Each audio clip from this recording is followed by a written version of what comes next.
Okay, let's unpack this. We're diving into something really specific today, but incredibly practical if you're thinking about diversifying your retirement savings. We're talking about setting up a Silver IRA. That's right.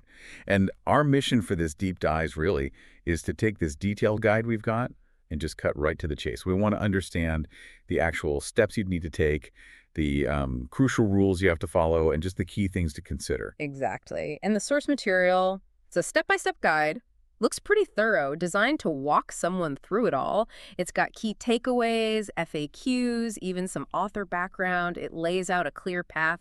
But yeah, there are definitely some critical junctures in there you really need to grasp. Oh, absolutely. And it really hammers home just how, well, particularly the IRS is about these types of accounts. You can't just go buy some silver and stick it in a safe deposit box somewhere. It's not like that. Right. So what's the high-level view then? If someone's listening and thinking, okay, I want a Silver IRA, where do they even begin according to this guide? Well, the guide outlines several essential steps. It starts with needing two separate entities, actually. First, a company that specializes in precious metals IRAs, and second, a distinct custodian. Okay, so you're not just dealing with one bank or brokerage. You need a sort of partnership here. And the guide mentions you can do this within different IRA structures, like the usual ones. Precisely. Yeah, you can set up a Silver IRA under the umbrella of a traditional IRA, a Roth IRA, or even a SEP IRA. Which one you choose really depends on your own tax situation and, your retirement goals. The guide touches on that. But the precious metals company you pick, they're really your first point of contact. They help get the account established and ready for funding. And funding, that leads to the main event, getting the silver itself. But this isn't like buying collectibles, is it? The guide makes a really big deal about strict IRS rules here. Absolutely. This is probably one of the most critical points the guide emphasizes, I'd say. The IRS dictates the specific types of silver, and maybe even more importantly, the purity of the silver that's allowed in these tax-advantaged accounts. It's definitely not a free-for-all. Which makes sense why you can't just store it yourself then. That's where the custodian and the special storage facility come in. The guide states the storage must be managed by the custodian, and it has to be at an IRS-approved depository. Exactly. Yeah, to keep those tax benefits of the IRA structure, the physical metal itself needs to be held by a third party, and it has to be in a highly secure, IRS-sanctioned place. That separation, it's completely non-negotiable according to the rules laid out here. Okay, so this brings us neatly to the first official step the guide details, selecting a reliable and reputable Silver IRA company. Why does the guide put so much weight on this initial choice? Well, the guide basically positions this company as your primary partner through the whole process. They're the ones who should be guiding you, setting up the account, facilitating the funding, helping you select the right kind of IRS-approved silver, and even acting as a go-between with the custodian. So choosing wisely seems, well, paramount to making the rest of it go smoothly. Makes sense. The guide recommends evaluating companies based on various factors, right? And it even lists its top picks. It does, yeah. It highlights Augusta Precious Metals as its #1 best overall pick, and it specifically notes their record of 0 BBB and BCA complaints ever, which is pretty remarkable. Then Goldco comes in at #2. The guide points to their high percentage of satisfied customers.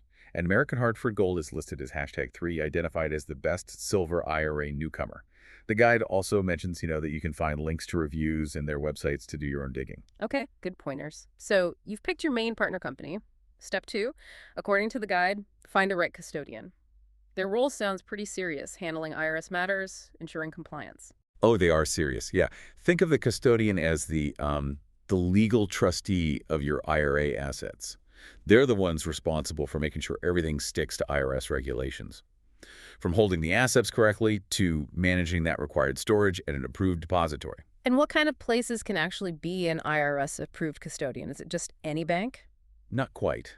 The guide specifies they have to be particular types of financial institutions. So like banks, credit unions, savings and loans, or these IRS-approved non-bank trustees. Basically, institutions that have the right infrastructure, regulatory oversight, and importantly, the expertise to handle retirement accounts and precious metals properly. Okay. And does the guide offer tips for picking one? It does. It suggests looking for a custodian with specific experience in handling precious metals IRAs. Makes sense. And while your Silver IRA company might recommend custodians they work with often, which could make logistics smoother, the guide really stresses that the final decision on the custodian. That's entirely up to you. Got it. So you've got your partners lined up. Step 3 is actually opening the Silver IRA account. This is where you lock in the type of IRA you want, right? Traditional, Roth. Exactly. Before you fill out the paperwork, you need to decide which structure, traditional, Roth, or maybe SP, best fits your financial strategy. Okay, let's quickly recap those differences just based on what the guide says. Traditional Silver IRA. Right. So that's typically funded with pre-tax dollars. Your contributions might be tax deductible now, but then your withdrawals in retirement will be taxed as regular income. The guide suggests it's often favored if you expect to be in a lower tax bracket when you retire. And the Roth Silver IRA is kind of the opposite. Pretty much. With a Roth, you contribute money you've already paid taxes on, so after-tax dollars. The big advantage there, as the guide points out, is that your qualified withdrawals in retirement are completely tax-free. Could be beneficial if you think you'll be in a higher tax bracket later on. And then the SEP Silver IRA, that's a bit more niche. It is, yeah. Yeah. It's designed specifically for self-employed folks or small business owners. And the guide highlights it because it can potentially allow for much higher contribution limits compared to traditional or Roth IRAs. Okay. And the guide also notes that a good Silver IRA company really helps here. They simplify this step, help you understand the options, assist with the paperwork. Yeah, that seems to be a running theme. Choose a good company, and they make the process less daunting. Which brings us to step 4, funding the account, getting the money in there. The guide details a few ways to do this. Right. It mentions rollover, transfer, or just direct contribution. But the difference between a rollover and a transfer sounds really important to understand, especially for avoiding, tax trouble. It absolutely is. Yeah. A rollover, say from an old 401k or maybe another IRA, involves the funds being sent to you personally first. Then you have this really strict 60-day window to deposit that money into your new Silver IRA. If you miss that deadline for any reason, well, it can trigger taxes and penalties. The guide definitely describes it as more complex, maybe riskier. And a transfer avoids that whole headache. Completely, yeah. With a transfer, the money moves directly from your existing retirement account custodian straight to your new Silver IRA custodian.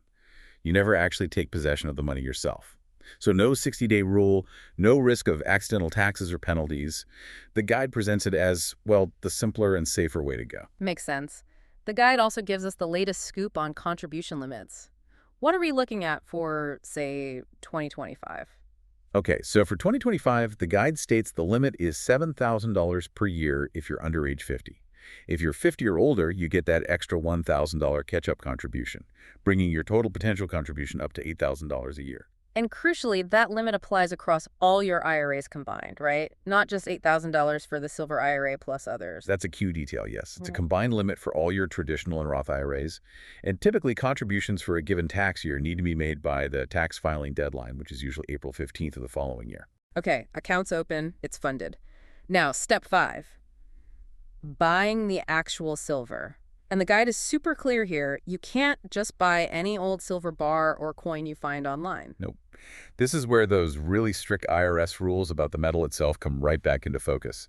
Only very specific types of silver products are eligible for inclusion in a Silver IRA. So what kind of silver actually makes the cut, according to the guide? Well, it lists examples like the American Silver Eagle coins, Canadian Silver Maple Leafs, and generally other specific government-minted coins are often allowed. And then there's that critical purity standard. It mentions 99.9% purity. Why is that specific threshold so important, both for the IRS rules and just from an investment standpoint? Good question. Yeah, the guide really emphasizes that 0.999 fine silver requirement. So from a compliance angle, that's just the line the IRS drew in the sand. Anything less pure than that simply isn't allowed in these tax-advantaged accounts, period. From an investment perspective, though, that 0.999 standard generally signifies investment-grade bullion. Distinguishes it from, say, sterling silver, used in jewelry, or less pure forms used industrially. So meeting that standard isn't just like a bureaucratic hoop to jump through. It's essential for the asset itself to qualify for the tax benefits and be considered investment grade. And the guide underlines, again, that a reputable Silver IRA company should only be offering you products that meet these IRS specs. Right, so you buy the compliant silver. Then step 6 is making sure it's stored safely and, again, compliantly. This mandatory storage thing keeps coming up. It does. And it's really the final piece of the puzzle for staying compliant. Your silver must be stored at an IRS-approved depository. And this storage is managed by your custodian. You absolutely cannot take physical possession of the silver yourself if you want it to stay within the tax-advantaged IRA structure. Okay, so what are these approved depositories actually like? Are they just bank vaults? They're more specialized, according to the guide. It describes them as highly secure facilities built specifically for storing precious metals. Think state-of-the-art security, 247 surveillance, armed guards, sophisticated alarm systems, the works. Your custodian will typically have relationships with these depositories and can help arrange the logistics of getting your silver there securely. And the guide mentions they offer more than just, like, Fort Knox level security. Yes. Critically, they provide regular audits and insurance coverage for the metals they hold. And the guide highlights that verifying the level and the specific terms of that insurance is a really crucial step. You want to make sure your investment is protected. Okay, so that covers the main steps. But beyond that process, the guide also throws in some helpful extra insights, answers some common questions people might have. Yeah, like how silver generally performs compared to, say, stocks and bonds. The guide notes that silver can be more volatile.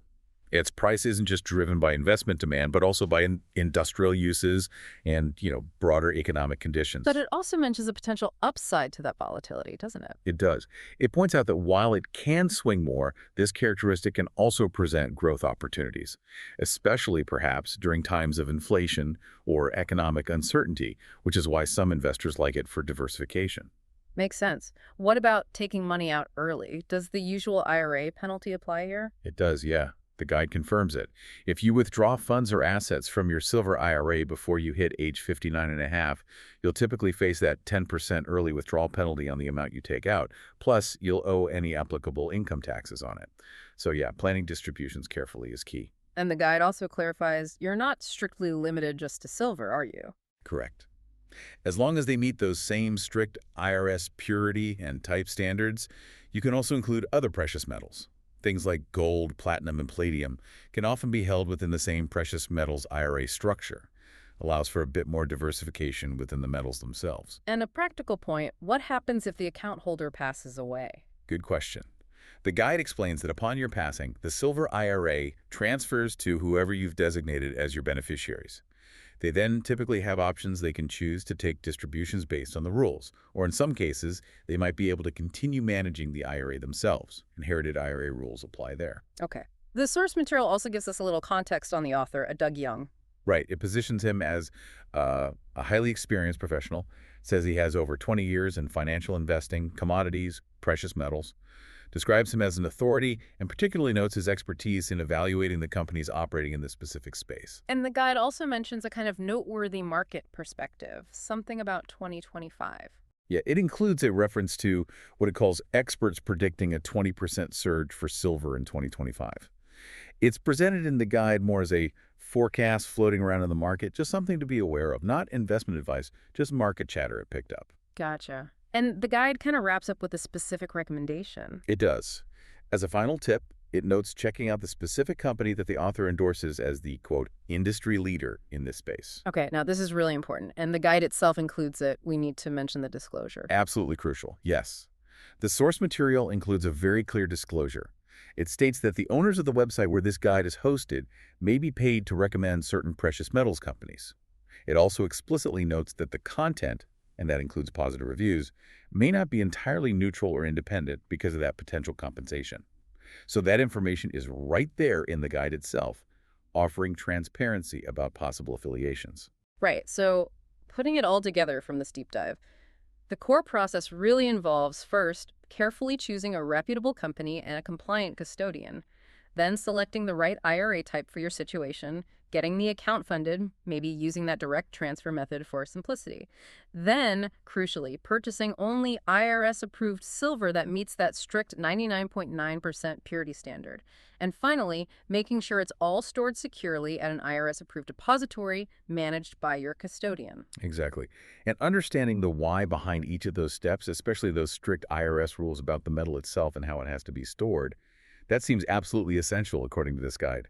Working with partners who really specialize in this, well, it seems designed to help you navigate all those complexities correctly.